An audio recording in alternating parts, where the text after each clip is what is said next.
आज जातीय भोटर दिवस। एही अवसर में जाजपुर जिला परिषद सम्मेलन कक्ष में एक साधारण बैठक अनुष्ठित हो जाइछि। जिला निर्वाचन अधिकारी तथा उपजिलापाल गोपीनाथ कुंवर सभापतित्व में अनुष्ठित बैठक में मुख्य अतिथि भाव अतिरिक्त जिलापाल नवकृष्ण जेना जोगदे गणतंत्र राष्ट्र में भोटर भूमिका गुरुत्वपूर्ण बोली मत देथिले। अन्यମାନଙ୍କ ମଧ୍ୟରେ जाजपुर पौरपालिकार पौराध्यक्षा रंजुलता होता, अतिरिक्त जिलापाल राजस्व शुभेन्द्र सामल, पौरपालिका कार्यनिर्वाही अधिकारी सूर्यमणि पाटजोशी, सहकारी जिलापाल क्षीरोद दास समेत बहु वरिष्ठ अधिकारी जोग देथिले।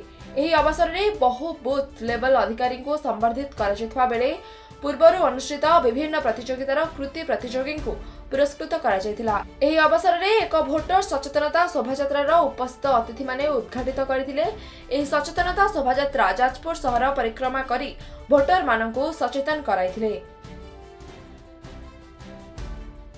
जनवरी 25 तारिख जातीय मतदाता दिवस। आज आम सकाळु स्कूल छात्र छात्री बृंद तथा विभिन्न वर्गर लोक नहीं सकाळु गोटे वाकाथन करूँ।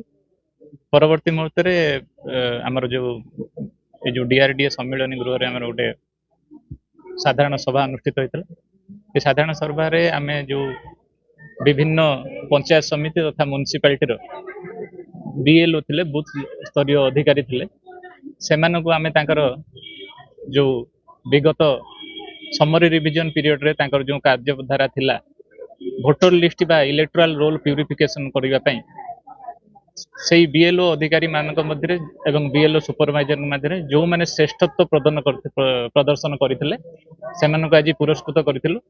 से परिप्रेक्षी आम झोटी प्रतियोगिता भी होता। आम जो कॉलेज छात्र छात्री मैंने से झोटी प्रतियोगिता भाग नहीं प्रशासन तरफ आम भी फेलिसिटेट करूँ। आज जाजपुर जिले में पूर्व निर्धारित कार्यसूची अनुसार भोटर सचेतनता कार्यक्रम अनुष्ठित हो जाइछि। एथिरे जाजपुर पौर प्रशासन तरफ समस्त अंचलर छात्र छात्री को नहीं सकाळे गोटे वाकाथन करा जायतिला एवं परवर्ती समय समस्त अंचलवासी एठी मतदान दिवस टाक पालन करने एकत्रित होते। जो एथर थीम अच्छी आई वोट फॉर श्योर एवं नथिंग लाइक वोटिंग से बाबद समस्त को सूचना दि जाइथिला। समस्त को अनुरोध करा जाइथिला जे ए निर्वाचन वर्ष रे निजर भोटदान अधिकार को साब्यस्त करने आगे आसवाई।